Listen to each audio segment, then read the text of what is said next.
ಆತ್ಮೀಯರೇ ಹಾಗೂ ನನ್ನ ಆತ್ಮೀಯ ಪೋಷಕ ವರ್ಗದವರೇ, ಸ್ಪರ್ಧಾತ್ಮಕ ಪರೀಕ್ಷೆ ಎದುರಿಸಲು ನಾನು ಅನೇಕ ವಿಷಯಗಳನ್ನು ಒಳಗೊಂಡ ವಿಡಿಯೋಗಳನ್ನು ಬಿಡುತ್ತಿದ್ದೇನೆ.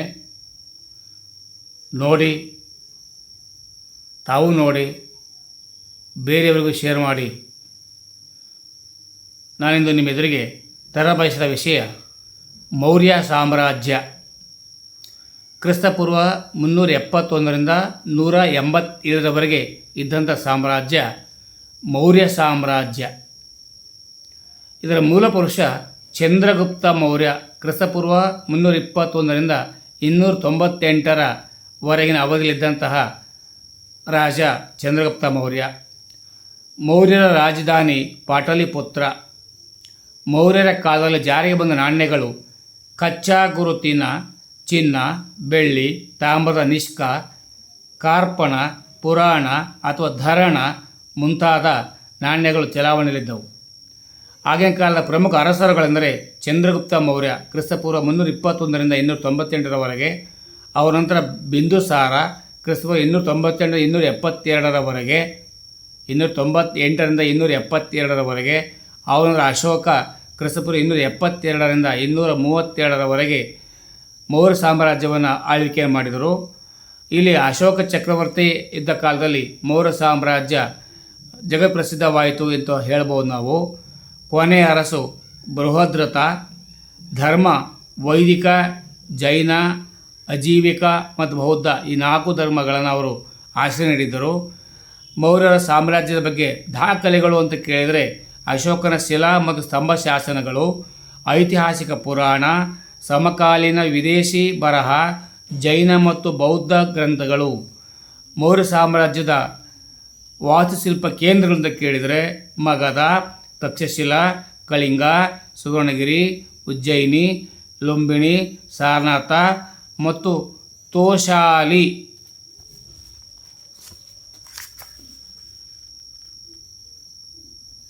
ನೋಡ್ಕೊಳ್ಳಿ, ನಕಾಶೆ ಹೀಗಿದೆ.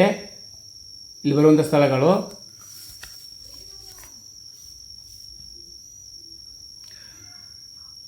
ಆಡಳಿತ. ಭಾರತದಲ್ಲಿ ಪ್ರಥಮ ಬಾರಿಗೆ ಕೇಂದ್ರೀಕೃತ ಆಡಳಿತ ವ್ಯವಸ್ಥೆಯನ್ನು ಜಾರಿಗೆ ತಂದ ಕೀರ್ತಿ ಮೌರ್ಯರಿಗೆ ಸಲ್ಲುತ್ತದೆ. ಆಡಳಿತದಲ್ಲಿ ರಾಜನಿಗೆ ನೆರವಾಗಲು ಮಂತ್ರಿವರ್ಗವಿತ್ತು. ಕೌಟಿಲ್ಯನ ಅರ್ಥಶಾಸ್ತ್ರದ ಪ್ರಕಾರ 32 ಇಲಾಖೆಗಳಿದ್ದು ಪ್ರತಿಯೊಂದು ಇಲಾಖೆಯು ಅಧ್ಯಕ್ಷ ಎನ್ನುವ ಅಧಿಕಾರಿ ಅಧೀನದಲ್ಲಿದ್ದವು. ಸನ್ನಿಧಾತ, ಸಮರ್ಥ, ಸೇನಾಪತಿ, ಪುರೋಹಿತ, ಅಂತಪಾಲ ಮುಂತಾದ ಅಧಿಕಾರಿಗಳಿದ್ದರು. ಅಶೋಕನ ಶಾಸನ ತಿಳಿಸುವಂತೆ ಯಾವುದೇ ಅಧಿಕಾರಿಯು ಯಾವುದೇ ಸಮಯದಲ್ಲಿ ರಾಜನನ್ನು ಭೇಟಿ ಮಾಡುವ ಅವಕಾಶವಿತ್ತು. ಎಲ್ಲ ಅಧಿಕಾರಿಗಳು ಹಣದ ರೂಪದಲ್ಲಿ ಸಂಬಳವನ್ನು ನೀಡಲಾಗುತ್ತಿತ್ತು. ಕಂದಾಯವು ಉತ್ಪನ್ನದ 1/6 ಭಾಗವಿತ್ತು. ಅಲ್ಲದೆ ಹಲವಾರು ಬಗೆಯ ಸುಂಕಗಳನ್ನು ಹೇರಲಾಗುತ್ತಿತ್ತು.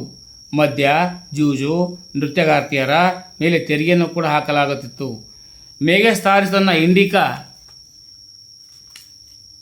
ಗ್ರಂಥದಲ್ಲಿ ತಿಳಿಸಿರುವಂತೆ ನಗರ ಆಡಳಿತ ವ್ಯವಸ್ಥೆಯ 30 ಜನರನ್ನೊಳಗೊಂಡಿತ್ತು.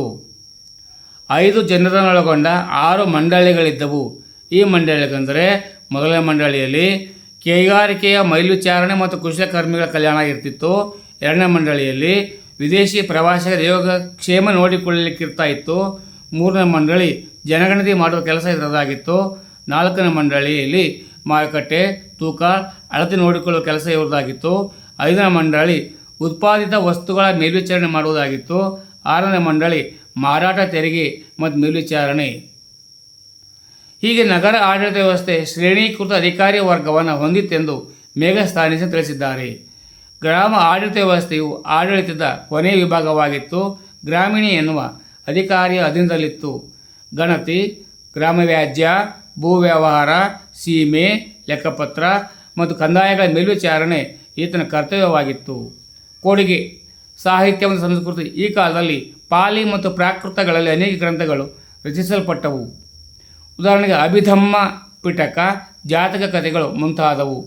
ಈ ಕಾಲದ ವೈದಿಕ ಸಾಮಾಜಿಕ ವ್ಯವಸ್ಥೆಯಲ್ಲಿ ವರ್ಣ ಮತ್ತು ಆಶ್ರಮ ಧರ್ಮಗಳು ಒಂದು ನಿರ್ದಿಷ್ಟ ಹಂತವನ್ನು ತಲುಪಿದವು. ಸ್ತ್ರೀಯರು ತತ್ವಶಾಸ್ತ್ರದಲ್ಲಿ ಪಾಂಡಿತ್ಯವನ್ನು ಪಡೆದಿದ್ದರು. ಇವರು ಅಂಗರಕ್ಷಕ ಗೂಢಚಾರ ವ್ಯವಸ್ಥೆಯಲ್ಲಿ ಸೇವೆಯನ್ನು ಸಲ್ಲಿಸುತ್ತಿದ್ದರು. ಬಹುಪತ್ನಿತ್ವ ಪದ್ಧತಿಯನ್ನು ಸಾಮಾನ್ಯವಾಗಿ ಕ್ಷತ್ರಿಯ ಶ್ರೀಮಂತ ವರ್ಗದಲ್ಲಿ ಕಂಡು ಬರುತ್ತಿದ್ದವು. ಗುಲಾಮಿ ಪದ್ಧತಿಯು ರೂಢಿಯಲ್ಲಿತ್ತು.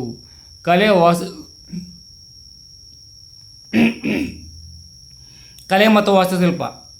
ಮೌರ್ಯರ ಕಾಲದಲ್ಲಿ ಶಿಲ್ಪಕಲೆಯು ವಿಕಸನಗೊಂಡಿತು.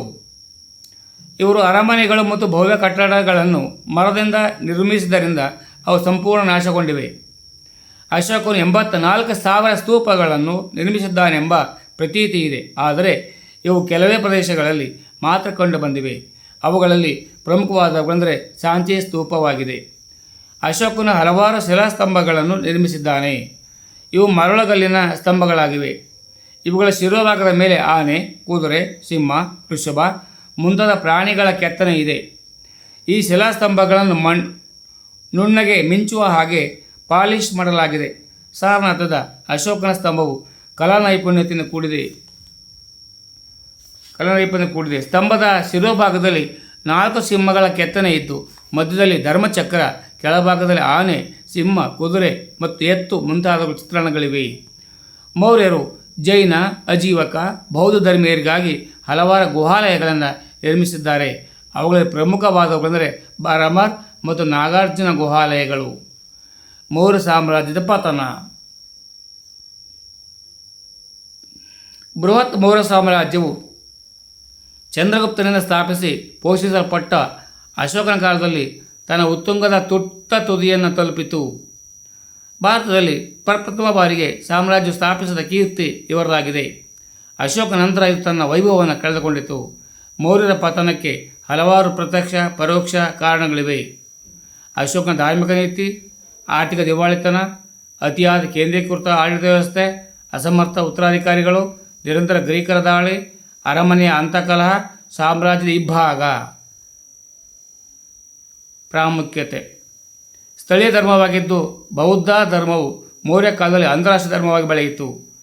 ಇದೇ ಕಾಲದಲ್ಲಿ ಚಾಣಕ್ಯನಿಂದ ರಚಿತಗೊಂಡ ಅರ್ಥಶಾಸ್ತ್ರವು ಇಂದಿಗೂ ಸಹ ರಾಜ್ಯಾಡಳಿತ ಮತ್ತು ಆರ್ಥಿಕತೆಯ ಶ್ರೇಷ್ಠ ಗ್ರಂಥವಾಗಿದೆ. ಧನ್ಯವಾದಗಳು. ತಾವು ಅಭ್ಯಾಸ ಮಾಡಿಕೊಳ್ಳಿ. ತಮ್ಮ ಗೆಳೆಯರಿಗೂ ಕೂಡ ಇದನ್ನು ಶೇರ್ ಮಾಡಿ ಅಂತ ಹೇಳ್ತೇನೆ. ಧನ್ಯವಾದಗಳು. ಜೈ ಹಿಂದ್, ಜೈ ಭಾರತ್ ಮಾತೆ, ಜೈ ಕರ್ನಾಟಕ ಮಾತೆ.